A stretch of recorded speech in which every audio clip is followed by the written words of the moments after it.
la tradición nupcial pagana en el matrimonio cristiano, según Gregorio de Nacianzo.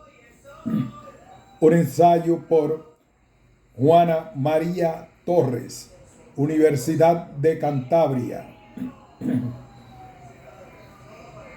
En términos generales, podemos afirmar que los cristianos del siglo IV contraían matrimonio todavía de la misma forma que sus contemporáneos paganos. Varios autores de esta época y anteriores se refieren a una celebración litúrgica ante la iglesia, presidida por el sacerdote, quien otorgaba finalmente su bendición a los recién casados. Sin embargo, no existía ninguna ley eclesiástica que obligara a los cristianos a casarse mediante una ceremonia religiosa. Esto era una cuestión de costumbre o de conveniencias, pero no una condición para la validez del matrimonio. El simple intercambio del consentimiento era suficiente. La realidad, el rito religioso, no llegó a ser obligatorio en Oriente hasta finales del siglo IX por una disposición del emperador León VI el Sabio, y en Occidente mucho después con el Concilio de Trento. Dependiendo de las épocas y de los países, el rito ha cambiado mucho. La primera descripción un poco extensa de las fases que comprendía un matrimonio cristiano se remonta al Papa Nicolás I en el siglo IX. Se puede constatar que ese ritual apenas difiere del que existía ya entre los paganos, a excepción del sacrificio idolátrico, que es sustituido por la misa y la oración. Y aún así no debemos perder de vista el hecho de que la celebración eucarística representa también la renovación de un sacrificio. Si nos retrotraemos a los últimos años del siglo IV, comprobaremos que la ceremonia del matrimonio entre los cristianos conserva numerosos aspectos de la tradición pagana y que responde fielmente a la configuración descrita siglos después por el Papa Nicolás I. Para corroborar esa pervivencia del simbolismo y de la liturgia nupcial, contamos con el testimonio de Gregorio de Nacianzo, 330-390, obispo de Constantinopla y uno de los más egregios exponentes de la patrística griega. Concretamente, nos referimos a 5 piezas de su colección epistolar, donde alude a la celebración de diversas bodas. 3 de ellas, por ejemplo, 193, 194 y 231, constituyen la respuesta a otras tantas invitaciones de las que ha sido objeto el obispo por parte de los padres de las jóvenes que se van a casar, a pesar de que no acepta asistir a ninguno de los casos, según sus palabras, porque la enfermedad le impide desplazarse. Demuestra ser un hombre perfectamente integrado en las relaciones y compromisos sociales. Por tal motivo, pide disculpas y transmite sus mejores deseos para los futuros esposos. Los destinatarios de las epístolas son Vitaliano o Procopio, pues no existe un acuerdo entre los editores por lo que respecta a las dos primeras, que invitan a Gregorio a la boda de sus dos hijas. Una de ellas se llama Olimpia, y si admitimos que el destinatario era Procopio, sin ninguna duda se trataría de la diaconista amiga de Juan Crisóstomo, que tras escasos meses de matrimonio con Nebridio enviudó y dedicó su existencia a la vida ascética. Precisamente con motivo de la boda de esta joven, Gregorio le envió un poema nupcial sobre el que hablaremos más adelante. La epístola 231 está dirigida a Eusebio, cuya hija Evopia se va a casar, y la envía para excusarse por su ausencia en ese acontecimiento. Las otras dos misivas, objeto de nuestra atención, no responden exactamente a las invitaciones previas, puesto que en la epístola 232:1 dice de forma expresa que no ha sido invitado. La epístola 230 no hace ninguna referencia al respecto. En todo caso, el argumento es el mismo que en las otras dos piezas. Se celebra el matrimonio de una hija de Teodosio, epístola 230, así como el de otra de Diocles. El obispo manifiesta su alegría y transmite a ambos padres el deseo de felicidad para las nuevas parejas.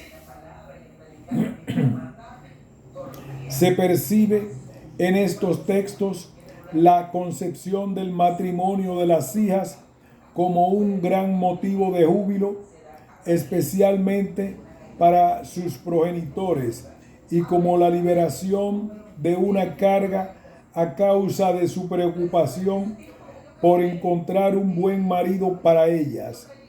De esta forma parecen cumplirse los deseos de los padres con respecto al futuro de las muchachas. El matrimonio les parecía pues la solución óptima. Observamos que la mentalidad tradicional pervive absolutamente entre las nuevas familias convertidas al cristianismo. Por lo que se refiere a la ceremonia propiamente dicha, existen varias alusiones a la participación de Cristo en las nupcias, que bendice a las parejas unidas así por un amor legítimo. Como explicábamos poco antes, no era una obligatoria la celebración religiosa en esta época para otorgar validez al matrimonio. En cambio, estos personajes, amigos de Gregorio, acuden a la iglesia para que Dios, a través del sacerdote, legitimice las nupcias de sus hijas. En este sentido, se puede considerar que la figura del auspex de las bodas paganas, que ofrece la garantía del favor de los dioses para esa unión, se traslada entre los cristianos a la persona del sacerdote, a pesar de que no se trata de dos funciones idénticas. A nuestro parecer guardan bastante similitud. Nos llama la atención el comprobar que todas las epístolas señalan la presencia de obispos en las ceremonias que van a tener lugar. En algunos casos se puede pensar que invitaban a Gregorio independientemente de su condición religiosa, como amigo, pero existe una referencia explícita donde se habla de todo un grupo de obispos. Epístola 193:1. Carecemos de más datos al respecto, pero tal vez sea suficiente para adivinar una costumbre vigente en la actualidad. Consiste en invitar a las personalidades de diversa índole, políticas y religiosas, a las bodas que celebran las familias de cierta categoría social y especialmente contar con obispos que presidan o asistan a la ceremonia. Se considera un distintivo, un rasgo de clase avalado por las exquisitas relaciones. Si, como parece, Gregorio pertenecía a una familia aristocrática y sus amigos y conocidos eran igualmente destacados, según el testimonio de sus cartas, resultaría lógico que fuera objeto de frecuentes invitaciones de todo tipo. Para continuar estableciendo paralelismos, el obispo de Nacianzo se refiere en diversas ocasiones a la existencia de la oración en las ceremonias cristianas. Así pues, constatamos la sustitución del sacrificio pagano por la oración entre los cristianos, como ya apuntábamos al inicio de este trabajo. Pertenece también al ritual pagano el gesto de la dextrarum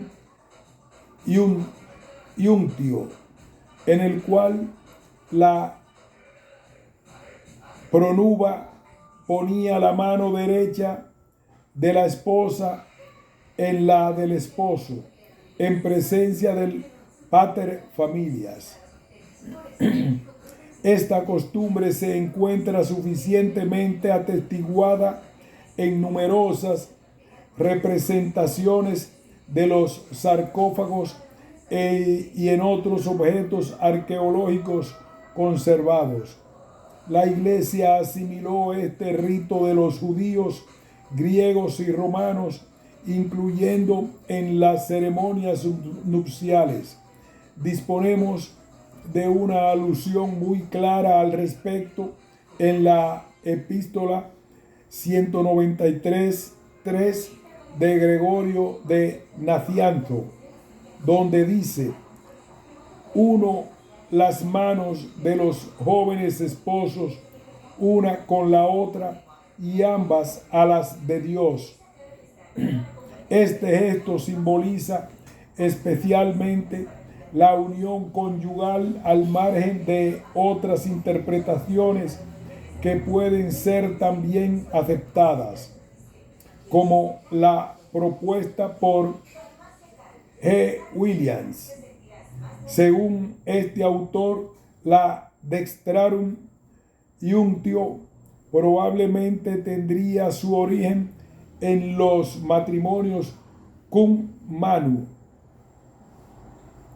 aunque con la gradual desaparición de esta forma puede haber sido adaptada a otros tipos de matrimonio. Por consiguiente, el momento solemne en que la pronuba ponía la mano de la esposa en la del esposo simbolizaría el paso de la protesta de su padre a la manus de su marido. La única modificación reside en que la presencia del padre es reemplazada por la del sacerdote como representante de Dios. Entre los paganos, los novios llevaban en sus cabezas sendas coronas de flores.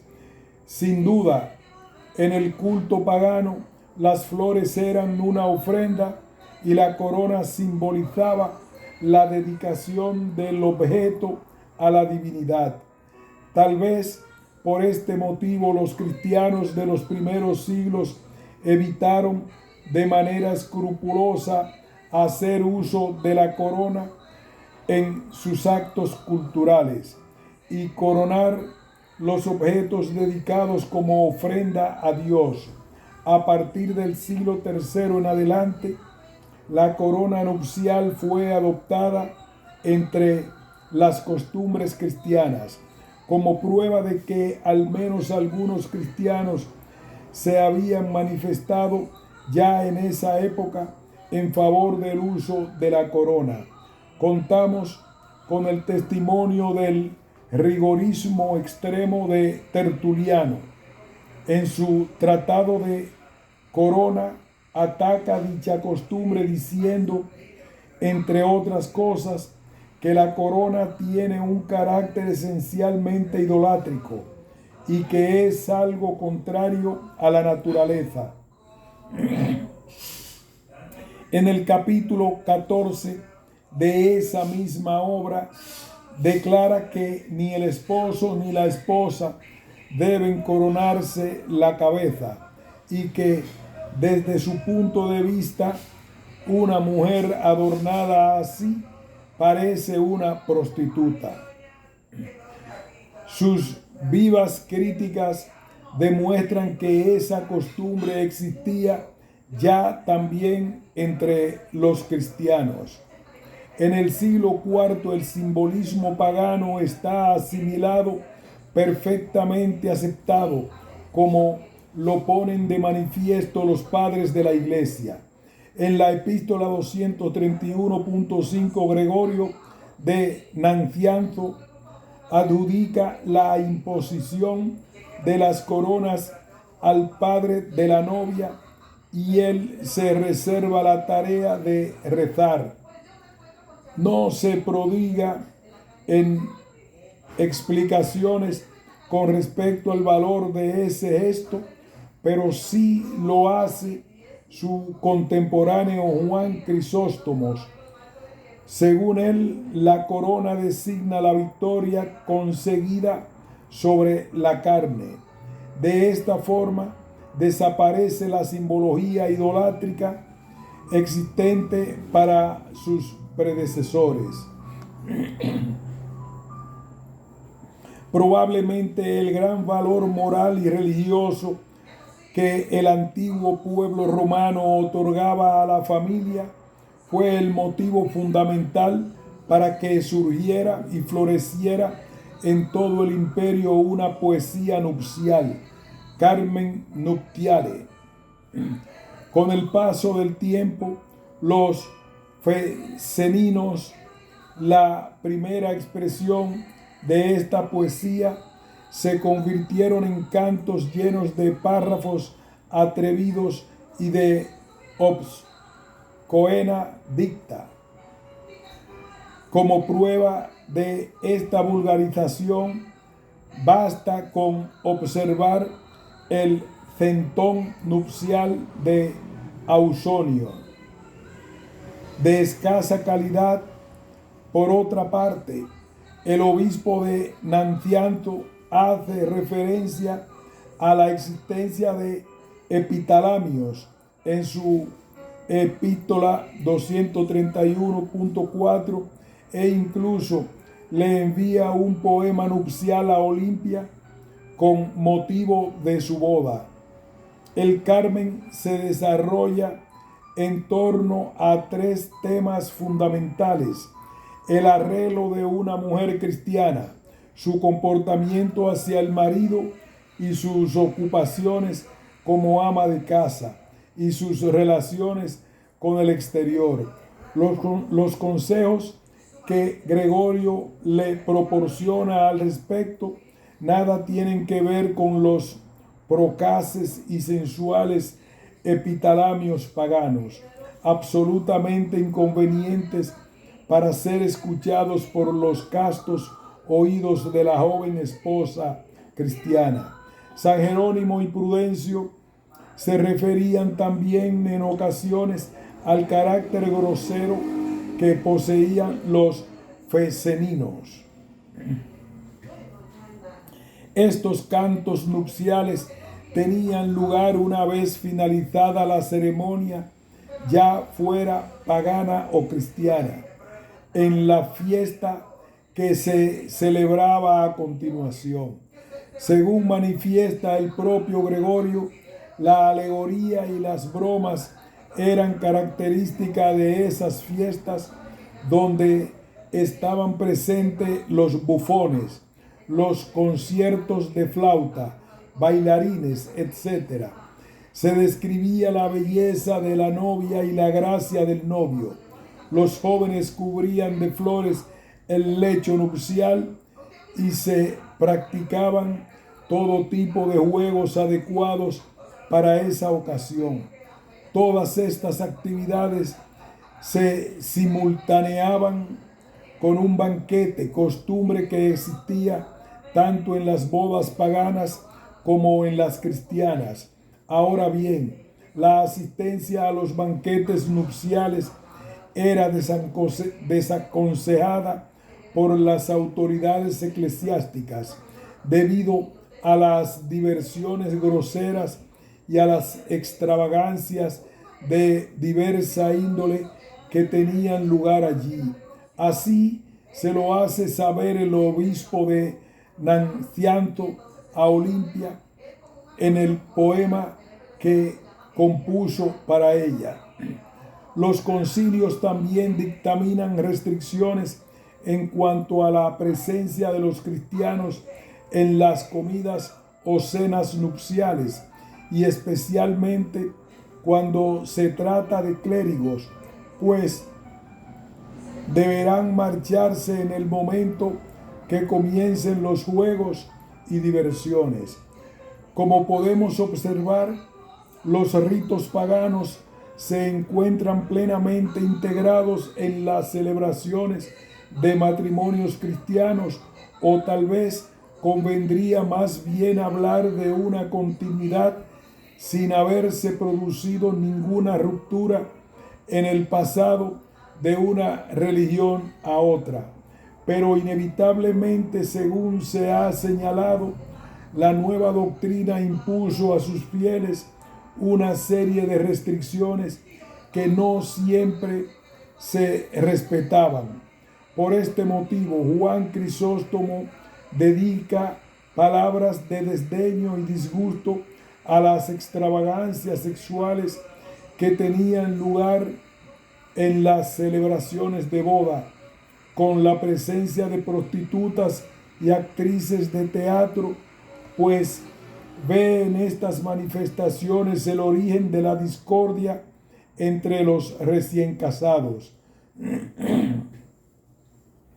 Según este autor, si el joven experimentaba la atracción hacia mujeres más llamativas y placenteras, su afecto para con la esposa se verá debilitado, por lo que se refiere a Gregorio de Nancianzo, a pesar de que demuestra una gran condescendencia con los ritos paganos, su condición de cristiano le impide aceptar ciertas licenciosidades en las fiestas nupciales impropias de los fieles de la Iglesia, que deben guardar modestia y seriedad. Por ello, prescribe que no es conveniente mezclar lo sagrado con lo profano, poniendo juntos a los obispos las oraciones y el canto de los salmos con los bufones, los aplausos y la música. Para finalizar, y a modo de recapitulación, diremos que un conjunto de epístolas de este padre de la Iglesia ponen de manifiesto la pervivencia de la mayoría de los símbolos y rituales paganos en las ceremonias nupciales cristianas, y exceptuando algunos cambios, se puede afirmar que ese ceremonial ha sobrevivido al imperio y continúa vigente en la mayor parte de las bodas contemporáneas. Como observa el Duchesne, la iglesia, esencialmente conservadora, modificaba en este tipo de cosas solo lo que resultaba incompatible con sus creencias. Fin de este ensayo.